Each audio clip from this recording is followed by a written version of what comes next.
Bendiciones para todos. Que el favor y la gracia de nuestro Padre Eterno sea siempre cubriendo nuestras vidas, ayudándonos en todo lo que necesitamos, en todo aquello para lo que sabemos que solo Él puede darnos una respuesta y una dirección oportuna y efectiva para cada asunto de nuestra vida. Y en este hermoso tiempo de Dios, en este tiempo de reflexión que estamos tomando, recordemos momentos que tuvieron que vivir el pueblo de Dios, como aquel tiempo en el que Israel estuvo ocupada por un pueblo enemigo, los madianitas. El suceso al que me refiero tiene que ver precisamente con el ejército que conformaban los madianitas. Era un ejército de aproximadamente unos 135,000 guerreros. Ellos tenían completamente subyugado al pueblo de Dios y a modo de tributo siempre se llevaban lo mejor de la tierra y del ganado. Y este pueblo estaba lógicamente desmoralizado y sin esperanza. Y aquí está lo más interesante, que en medio de esta situación, un ángel se sentó cerca de Gedeón, que estaba limpiando el trigo para recogerlo y esconderlo de los madianitas. El texto en el que reflexionamos este día nos da los detalles de una misión que Dios estaba confiando a este hombre. Y me impresiona porque Dios no se anduvo con rodeos. El Señor le hacía una muy interesante propuesta a este hombre. Le decía que él, un desconocido, un individuo de la tribu de Manasés, de una familia sin recursos, precisamente él se levantara para librar a Israel de la mano de Madián. Así dice el libro de Jueces capítulo 6, versículos 14 y 15. Mirándolo Jehová le dijo: ve con esta tu fuerza y salvarás a Israel de las manos de los madianitas. ¿No te envío yo? Gedeón le respondió de nuevo: Señor mío, ¿con qué salvaré yo a Israel? He aquí que mi familia es pobre en Manasés, y yo soy el menor en la casa de mi padre. Ahora analicemos un poco. Si usted hace una lista de los atributos que tenía Gedeón para la misión que Dios le estaba encomendando, quizás no encuentre muchos elementos que le inspiren a creer que Dios había encontrado a la persona indicada para esa tarea.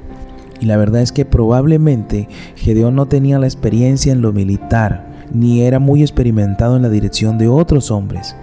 En la palabra aquí, él mismo dice que era el menor y también de una familia pobre. Podemos llegar a pensar que él tal vez era una persona que seguramente estaba acostumbrada a no ser considerada en nada. Y si a esto le sumamos las dimensiones de la misión que Dios le proponía, tendremos aún muchas razones para dudar acerca del desenlace exitoso del emprendimiento que se le estaba proponiendo a Gedeón que asumiera. ¿Qué podía hacer este insignificante individuo frente a este grandioso desafío? Y esto es aún más interesante. La verdad es que este es el común método de Dios. El Señor se deleita en presentarnos con proyectos que son casi que absolutamente difíciles de lograr. El asunto es que nosotros casi siempre miramos nuestros recursos y exclamamos: nadie puede hacer eso. Tengamos en cuenta lo siguiente. A Moisés, Dios le propuso levantarse con 2 millones de israelitas que vivían en esclavitud para tomar posesión de una tierra que estaba ocupada por pueblos muy hostiles. A Josué también el Señor le propuso conquistar una ciudad fortificada, dando vueltas y tan solo gritando.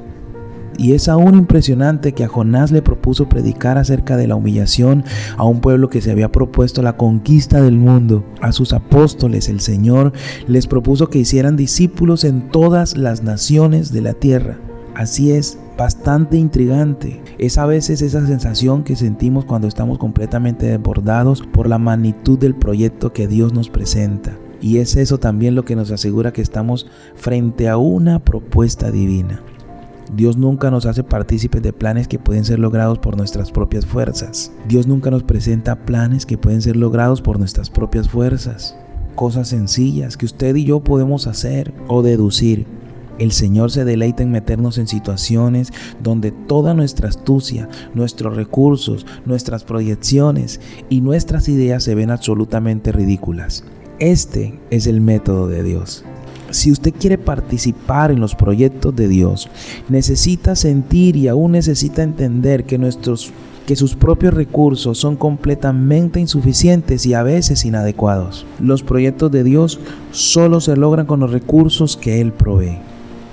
Pensemos un momento. ¿Qué proyecto usted tiene como cabeza de hogar? ¿Qué proyectos tiene usted como esposo?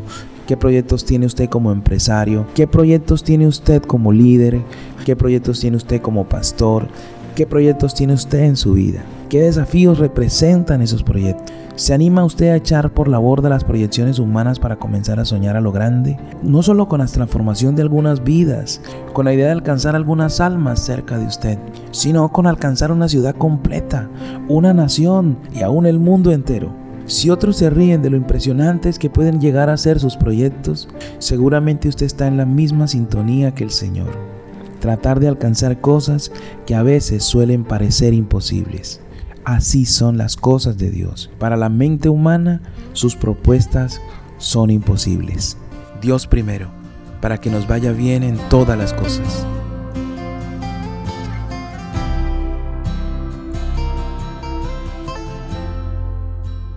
Dios de